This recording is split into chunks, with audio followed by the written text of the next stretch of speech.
Manchester City's struggles continue as they suffered a defeat at home to Liverpool, marking their second consecutive loss. Liverpool completed a league double over Pep Guardiola's side, thanks to stunning goals from Mohamed Salah and Dominik Szoboszlai.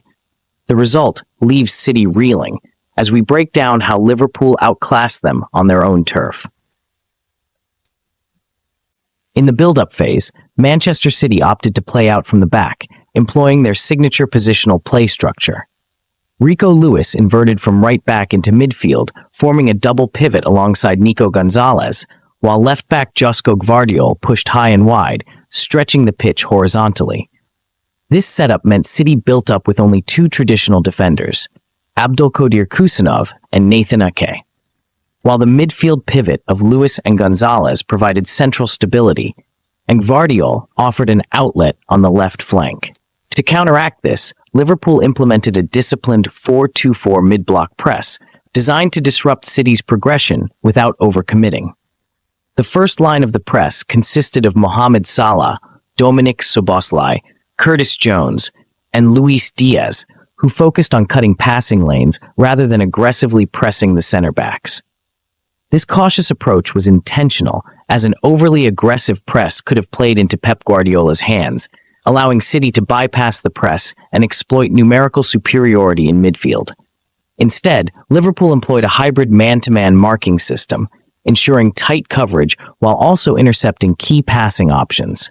Salah positioned himself to block passing lanes into Gvardiol, effectively nullifying the wide outlet on the left.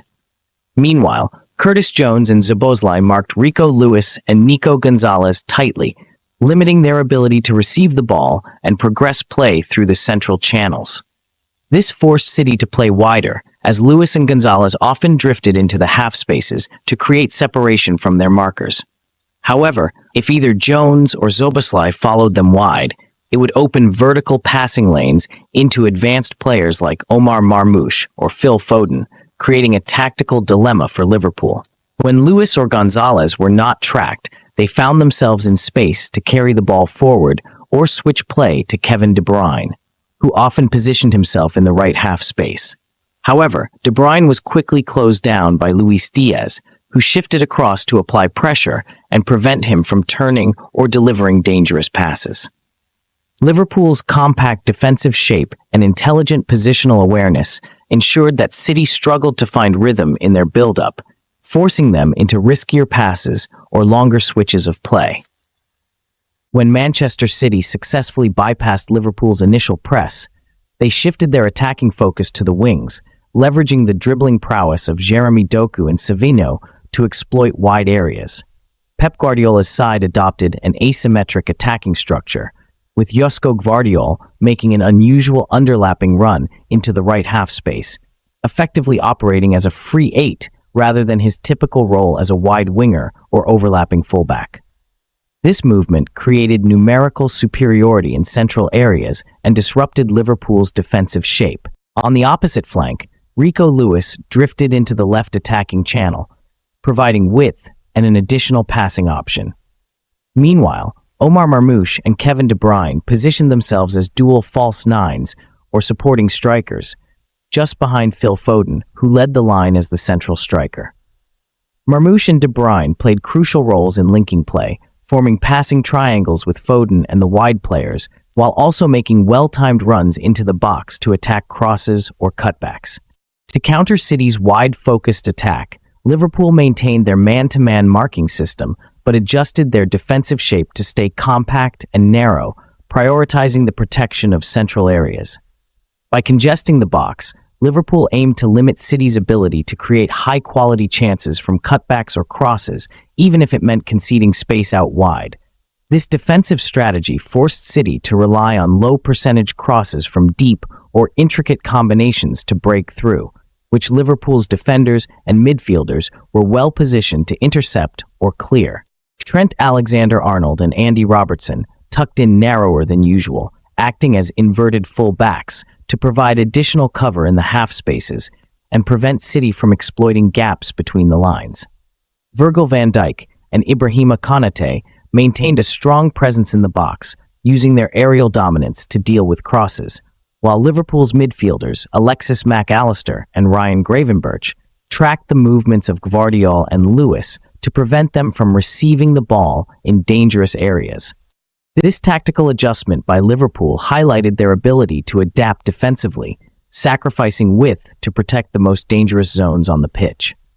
By forcing City to play predictable crosses into a crowded penalty area, Liverpool minimized the threat of cutbacks and second-phase opportunities, effectively neutralizing one of City's primary attacking strategies. When Liverpool is in possession, they employ a methodical build-up from the back, utilizing a fluid structure that blends elements of a back three and inverted fullbacks. As the ball progresses, both wingbacks, Trent Alexander-Arnold and Andy Robertson, push high and wide, effectively functioning as wide midfielders or wingers. This creates a 3-2-5 or 3-1-6 shape in possession, with Virgil van Dijk forming a temporary back three alongside Alisson Becker and Ibrahima Konate. This structure not only provides numerical superiority in the first phase of build-up, but also stretches the opposition's defensive block, creating gaps to exploit. The system, typically aggressive and well-organized, was disrupted by Liverpool's wide positioning. Jeremy Doku, tasked with pressing Alexander-Arnold, often found himself in a dilemma. Should he step out to mark the right back aggressively, or should he stay compact to block passing lanes into the left channel? Similarly, Savinho faced the same challenge with Robertson on the opposite flank. This uncertainty in City's pressing assignments created hesitation, allowing Liverpool to progress the ball more effectively.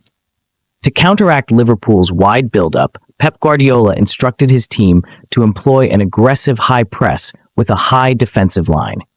The aim was to compress the space and force Liverpool into mistakes. However, Liverpool responded by stretching the pitch even further, ensuring they always had a spare man in wide areas.